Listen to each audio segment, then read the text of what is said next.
where heroes shine, it's the broken ones that make the loudest thunder. That's the feeling Thunderbolts leaves you with. It's not your usual Marvel fireworks show. This time, the light doesn't come from polished heroes flying through the sky. It comes from the jagged, bruised hearts of people who've made mistakes and who are now tasked with cleaning up a mess they had no part in creating. If you've ever wondered what happens when the so-called misfits, outcasts, and anti-heroes are thrown into the spotlight and asked to save the day, Thunderbolts is your answer. Released in 2025 as part of Marvel's Phase 6, Thunderbolts is a gritty, emotionally driven ensemble film that takes place in the aftermath of Captain America: Brave New World. As global trust in superheroes hits rock bottom, a new initiative is born. A team of reformed villains and morally gray individuals are assembled by the government for high-risk, off-the-books missions. The result is a beautifully chaotic, often darkly humorous and surprisingly heartfelt story of redemption, betrayal, and finding purpose in the shadows. Without diving into spoilers just yet, it's a movie that doesn't rely on flashy cameos or cheap nostalgia. It dares to stand on its own, and for the most part, it succeeds. Spoiler warning begins. The movie opens with a quiet intensity.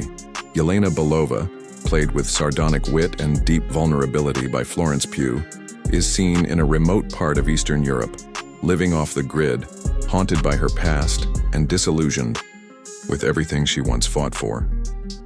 That peace is shattered when Valentina Allegra de Fontaine, Julia Louis-Dreyfus, arrives, not with threats, but with a mission, a Black Ops team that needs her skill set. Reluctantly, she joins. From there, we are reintroduced to Bucky Barnes, now trying to stay clean, but clearly still carrying the scars of his Winter Soldier days. Taskmaster, silent, deadly, and slowly recovering her identity after being freed from Dreykov's control, is recruited next. David Harbour returns as Red Guardian, adding much-needed levity but also depth, as we see a more broken, desperate side of him. A father figure clinging to purpose. Ghost Hannah John Kamen is the wild card, dealing with her fading stability after the events of Ant-Man and the Wasp. And then there's U.S. Agent John Walker, Wyatt Russell, still struggling with the consequences of his brutal choices, trying to convince himself that this mission could be his redemption. The final member, a surprise Eric Killmonger, resurrected not through sci-fi magic but via multiversal interference. He's a variant pulled from a reality where he turned away from conquest and chose the path of peace, only to watch his world fall anyway. Michael B. Jordan returns with Quiet Fire, adding a deeply emotional and philosophical layer to the group dynamic. Their mission? Infiltrate a rogue nation-state, developing an experimental weapon powered by residual celestial energy, something that could destabilize the already fragile balance of power across the globe. The twist?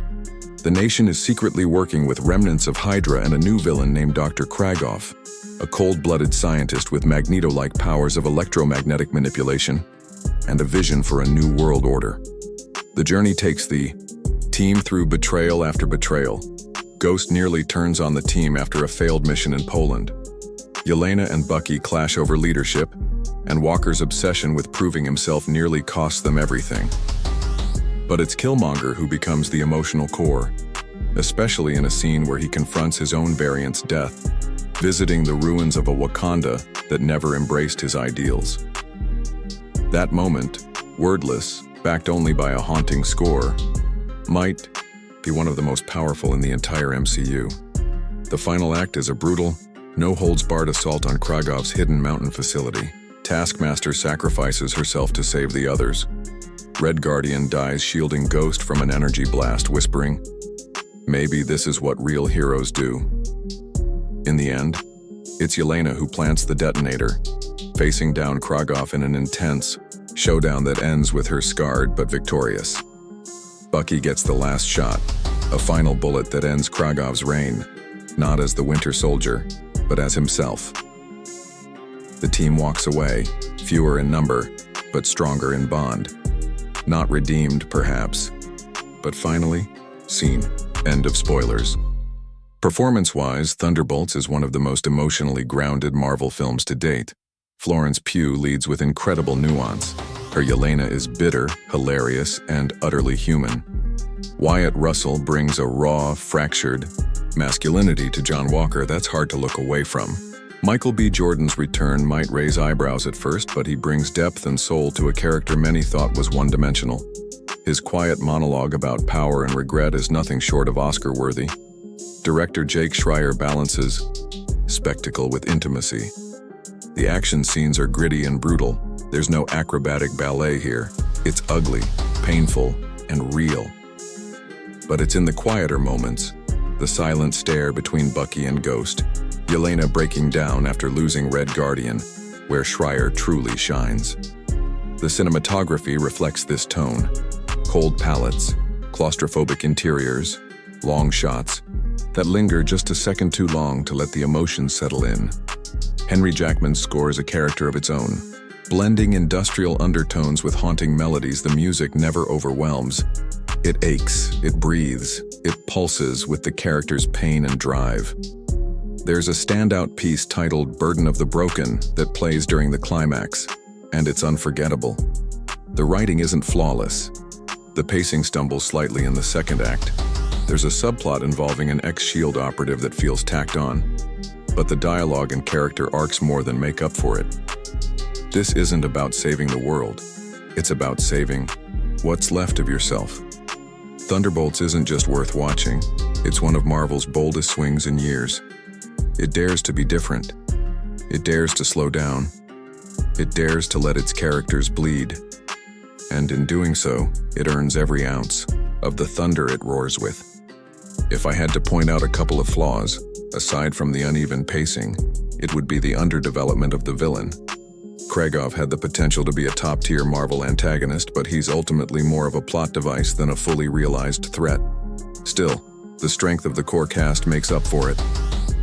So, should you watch Thunderbolts? Absolutely.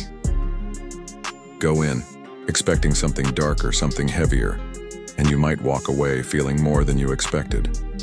A superhero film that asks, not can they be saved, but should they be?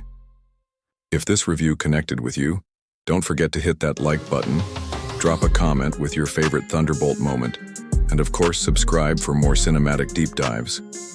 Until next time, stay strong, stay curious, and remember, sometimes the broken ones make the best heroes.